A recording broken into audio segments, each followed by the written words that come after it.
नमस्कार, मैं डॉक्टर सुदेश कांतेजा आप सभी का आपके अपने डीएस अकेडमी पे स्वागत और अभिनंदन करती हूँ। अगर आप चैनल पर नए हैं तो चैनल को सब्सक्राइब कीजिए। आपने चैनल सब्सक्राइब कर रखा है, आपको क्लासेज पसंद है तो जितना हो ज़्यादा से ज़्यादा दोस्तों में शेयर कीजिए। आज की इस क्लास में हम देख रहे हैं हिंदी में प्रैक्टिस सेट। इस बार जो प्रैक्टिस सेट है उनकी विशेषताएं हैं कि इसमें हम प्रैक्टिस सेट में एक टॉपिक टू टॉपिक के अनुसार हम चल रहे हैं। इसी के साथ में एक जानकारी देते हैं आपको कि डीएस अकेडमी का हिंदी टीजीटी और पीजीटी का बैच जो है संचालित है नाम मात्र शुल्क के साथ में। जो भी बच्चे बैच ज्वाइन करना चाहते हैं 9568802463 पे कॉल कर सकते हैं। इसी के साथ में डीएस अकेडमी का हिंदी प्रैक्टिस सेट है जिसमें हम आपको दे रहे हैं 50 टेस्ट पेपर संपूर्ण पाठ्यक्रम पर आधारित, यानी कि प्रति टेस्ट पेपर 125 प्रश्नों पर आधारित है, जो UP TGT PGT Uttarakhand LT GIC प्रवक्ता या अन्य राज्यों में हिंदी शिक्षक भर्ती से संबंधित बहुत ही महत्वपूर्ण है। इसमें अगर कुल प्रश्नों की बात करें तो 6250 प्रश्न हैं। ये बहुत यूनिक हैं और आपको रामबाण सिद्ध होते हैं आपकी आगामी आने वाली परीक्षाओं के लिए। जो भी बच्चे बैच ज्वाइन करना चाहते हैं या प्रैक्टिस सेट लेना चाहते हैं वो कॉल कर सकते हैं 9568802463 पे या व्हाट्सएप मैसेज कर सकते हैं डेमो टेस्ट पेपर के लिए। चलिए तो बढ़ते हैं आज के पहले प्रश्न की ओर। आज का हमारा पहला प्रश्न है, विद्यापति के पद किस भाषा में रचित हैं? आपको बताना है जो आदिकालीन कवि विद्यापति हैं उनके पद किस भाषा में रचित हैं? पहाड़ी, मैथिली, अवधी, पिंगल। तो विद्यापति आपको पता है मैथिल कोकिल इनको कहा गया है, मैथिल कोकिल। अब जब मैथिल कोकिल कहा गया है बच्चों तो इनकी जो भाषा है पदों की वो मैथिली है, ठीक है। और बात करें तो बिहार में विप्सी नामक गांव के ये रहने वाले हैं। कौन? विद्यापति रहने वाले थे वहाँ के। पदावली, कीर्तिलता, कीर्ति पताका इनकी रचनाएं हैं। आगे बढ़ते हैं अगले प्रश्न पे। प्रश्न है कि कौन सी रचना स्वयंभू कवि की नहीं है? आपको बताना है इन रचनाओं में कौन सी रचना स्वयंभू की नहीं है। पौमचर्यु, रिठ्ठणेमिचर्यु, स्वयंभू छंद, महापुराण। स्वयंभू कवि की कौन सी रचना नहीं है? तो वो है आपकी डी विकल्प महापुराण स्वयंभू की रचना नहीं है। फिर किसकी है? तो जैन कवि हैं आपके पुष्पदंत, उनकी ये रचना है। पौमचर्यु, रिठ्ठणेमिचर्यु, स्वयंभू छंद ये स्वयंभू की हैं और स्वयंभू का वैसे जन्म 783 ईस्वी माना जाता है। कहाँ? कर्नाटक में, ठीक है। जैन परंपरा के प्रथम कवि भी ये माने जाते हैं। अपभ्रंश साहित्य में इन्हें अपभ्रंश का वाल्मीकि और व्यास भी कहा जाता है। इनकी जो रचना है पौमचर्यु उसको इनके पुत्र कौन? त्रिभुवन ने पूरा किया था। पढ़ते हैं अगले प्रश्न पे। प्रश्न है अपभ्रंश प्रभावित हिंदी रचना कौन सी है? आपको बताना है इन चारों रचनाओं में कौन सी रचना है जो अपभ्रंश से प्रभावित है। भारतेश्वर बाहुबली रास, चंदनवाला रास, नेमिनाथ रास या बसंत विलास। तो अपभ्रंश प्रभावित जो हिंदी रचना है वो है भरतेश्वर बाहुबली रास। भरतेश्वर बाहुबली रास की अगर बात करें तो किसकी है?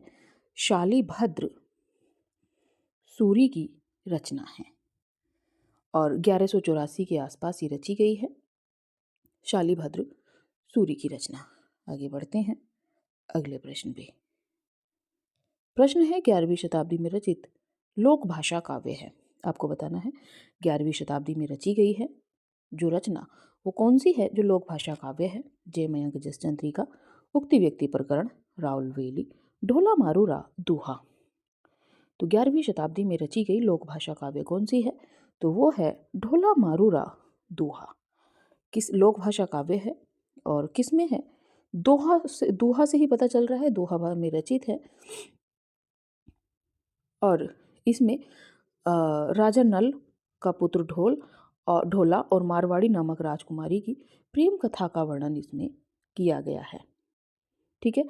अब ढोला मारूरा दोहा किसकी है ये आप हमें कमेंट सेशन में कमेंट कीजिएगा। बढ़ते हैं अगले प्रश्न पे। अगला प्रश्न है गोरखनाथ के गुरु कौन थे? बहुत सरल प्रश्न है। गोरखनाथ के गुरु कौन थे? मत्स्येंद्रनाथ, गोपीचंद, चौरंगीनाथ या चुणकरनाथ? तो गोरखनाथ के गुरु कौन है? मत्स्येंद्रनाथ, या इन्हीं को कहा जाता है मच्छंदरनाथ। आगे बढ़ते हैं अगले प्रश्न पे। प्रश्न है, अपभ्रंश शब्द का सबसे पहले उल्लेख किसने किया है? आपको बताना है विकल्पों के अनुसार अपभ्रंश शब्द का सबसे पहले उल्लेख किसने किया है? पाणिनि, नागार्जुन, पतंजलि या सराहपा? डीएसएसबी जैसी परीक्षाओं में ये प्रश्न बना है, आपको बताना है। तो अपभ्रंश शब्द का सबसे पहले उल्लेख किसने किया है? तो वो है आपके पतंजलि। ये महत्वपूर्ण है, आप इसको ध्यान रखिएगा। आगे बढ़ते हैं अगले प्रश्न पे। प्रश्न है, सिद्धों का प्रथम कवि है। सिद्धों का प्रथम कवि कौन है, ये आपको बताना है। या सिद्धों का प्रथम कवि आगे डैश कर दें तो भी आपको बताना है कौन है। सरहपा, कणहपा, गुंडरीपा, शेरपा? तो सिद्धों का जो प्रथम कवि माने जाते हैं वो हैं सिद्धों में सरहपा। 8वीं शताब्दी क्या है इनका समय माना जाता है और हिंदी के प्रथम कवि हैं। बौद्ध धर्म की वज्रयान और सहजयान शाखा के जो प्रवर्तक के रूप में हमारे सामने आते हैं। और ये किसके समकालीन थे? सरहपा तो धर्मपाल के। सिद्धों में आपको ध्यान रखना है कि पाल वंश ही इस समय पाल वंश के संरक्षण में ये रहते थे। बढ़ते हैं अगले प्रश्न पे। प्रश्न है, उक्ति व्यक्ति प्रकरण यह ग्रंथ है। आपको बताना है उक्ति व्यक्ति प्रकरण जो ग्रंथ है ये कैसा है? महाकाव्य, गद्य काव्य, छंद या व्याकरण? उक्ति व्यक्ति प्रकरण जो ग्रंथ है ये आपका व्याकरण ग्रंथ है। किसका है? तो दामोदर पंडित या दामोदर का है। 12वीं शताब्दी इसका रचना काल माना जाता है। बढ़ते हैं अगले प्रश्न पे। प्रश्न है, प्राकृत पेंगलम टीका के रचयिता हैं। आपको बताना है प्राकृत पेंगलम जो टीका है उसके रचनाकार कौन है? हेमचंद, स्वयंभू, वंशीधर, विद्यापति? प्राकृत पेंगलम टीका के जो रचनाकार हैं वो आपके वंशीधर हैं। कब की है? तो प्राकृत पेंगलम 14वीं शताब्दी में इन्होंने टीका लिखी है प्राकृत पेंगलम की। बढ़ते हैं अगले प्रश्न पे। प्रश्न है, गुरु गोरखनाथ को हिंदी के किसी विशेष रूप का कवि स्वीकार किया जाता है।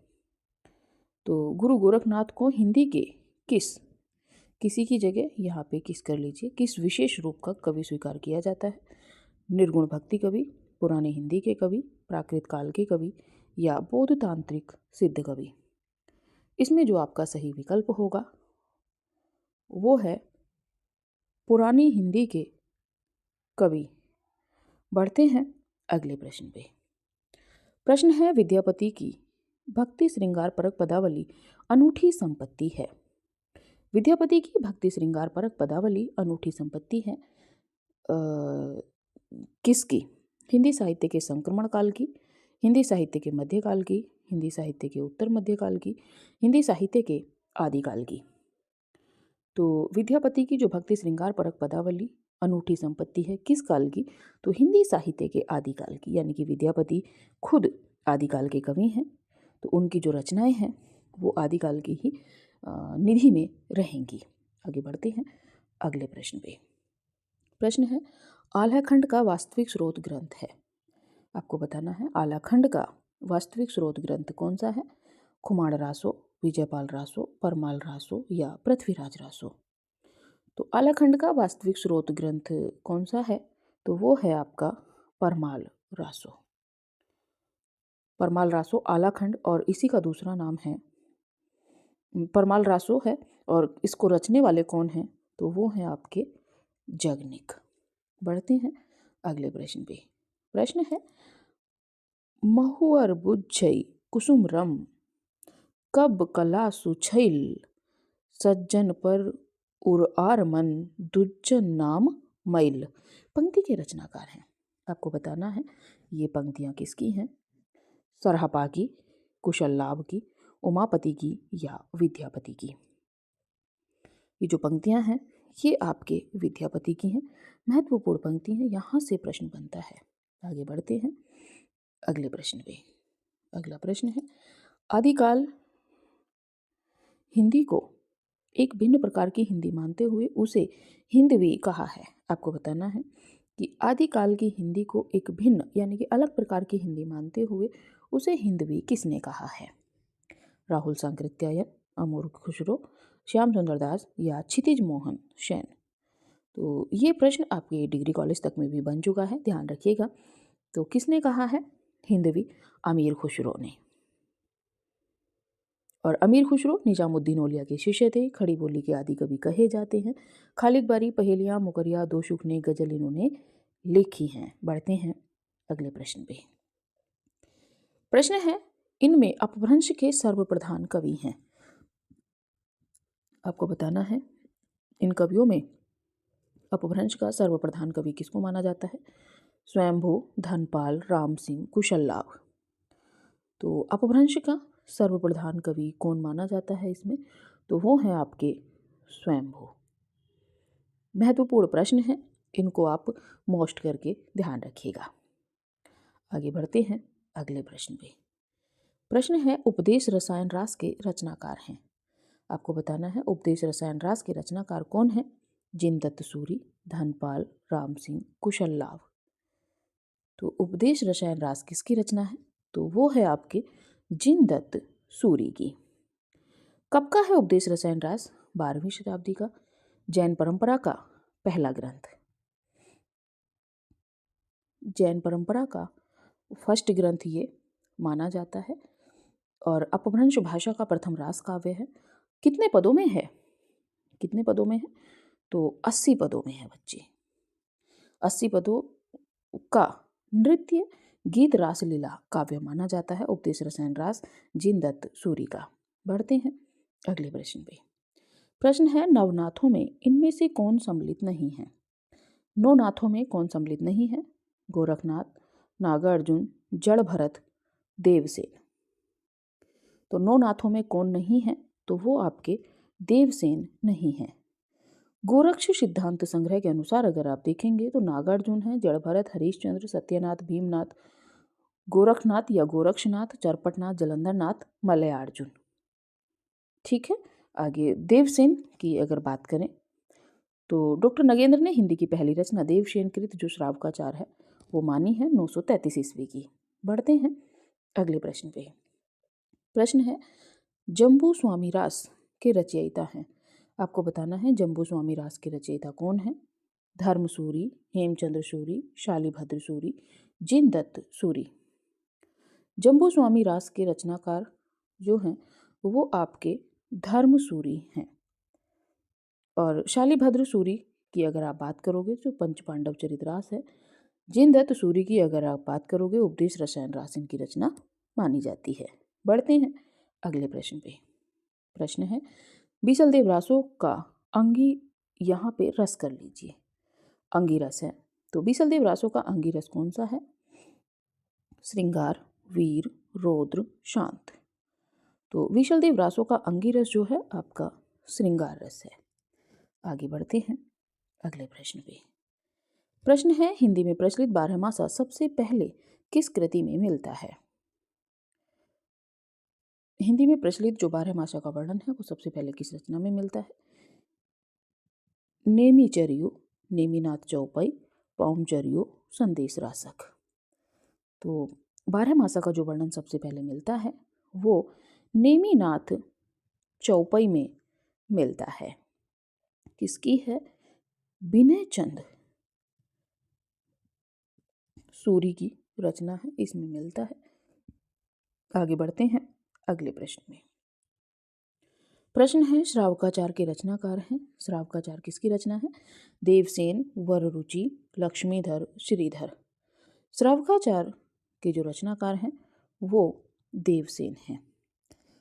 250 दोहों में श्रावक धर्म का प्रतिपादन या वर्णन इसमें किया गया है। बढ़ते हैं अगले प्रश्न पे। अगला प्रश्न है, गोरखवाणी ग्रंथ के संपादक हैं। आपको बताना है गोरखवाणी जो ग्रंथ है इसके संपादक कौन है? गोरखनाथ, पीताम्बर दत्त बड़थवाल, रामचंद्र शुक्ल, राम नरेश त्रिपाठी। तो गोरखवाणी का जो संपादन किया है वो किया है पीताम्बर दत्त बड़ौत्वाल ने। गोरखनाथ की 14 रचनाओं को प्रामाणिक मानकर उनका संपादन गोरखवाणी नाम से किया है। बढ़ते हैं अगले प्रश्न पे। अगला प्रश्न है, निम्नलिखित में से कौन सी विशेषता लोक साहित्य में नहीं होती है? आपको बताना है इन 4 विशेषताओं में कौन सी विशेषता लोक साहित्य में नहीं होती है। इसमें शास्त्रीयता होती है, यह मौखिक होता है, यह परंपरा में प्रचलित रहता है, इसमें सहजता और स्वाभाविकता होती है। तो लोक साहित्य की जो विशेषता है नहीं है वो है ए, इसमें शास्त्रीयता होती है, इसमें शास्त्रीयता नहीं होती है, ये सही रहता। चलिए बढ़ते हैं अगले प्रश्न पे। अगला प्रश्न है, स्वयंभूकृत पौमचर्यू की कथा किससे संबद्ध है? स्वयंभू की जो रचना है पौमचर्यू, इसकी रचना का, इस कथा का संबंध किससे है? कृष्ण कथा से, राम कथा से, बौद्ध कथा से, शक्ति कथा से। तो स्वयंभू की जो पौमचर्यू है इस कथा का संबंध राम कथा से है। और ये प्रश्न महत्वपूर्ण भी है और यहाँ से प्रश्न कई बार बन भी चुके हैं। चलिए बढ़ते हैं आज के अंतिम प्रश्न की ओर। और इस प्रश्न में आप बताइएगा आपके 25 प्रश्नों में कितने प्रश्न सही हुए। यूं ही तुक्का लगा के आप कमेंट ना कीजिएगा, ईमानदारी से कमेंट कीजिएगा कि आपके कितने प्रश्न सही हुए, प्रश्नों का स्तर कितना बढ़ाना है।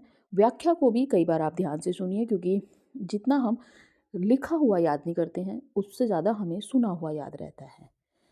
तो आप आज का प्रश्न है 25वां, ढोला मारूरा दूहा किस क्षेत्र का लोक भाषा काव्य रहा है?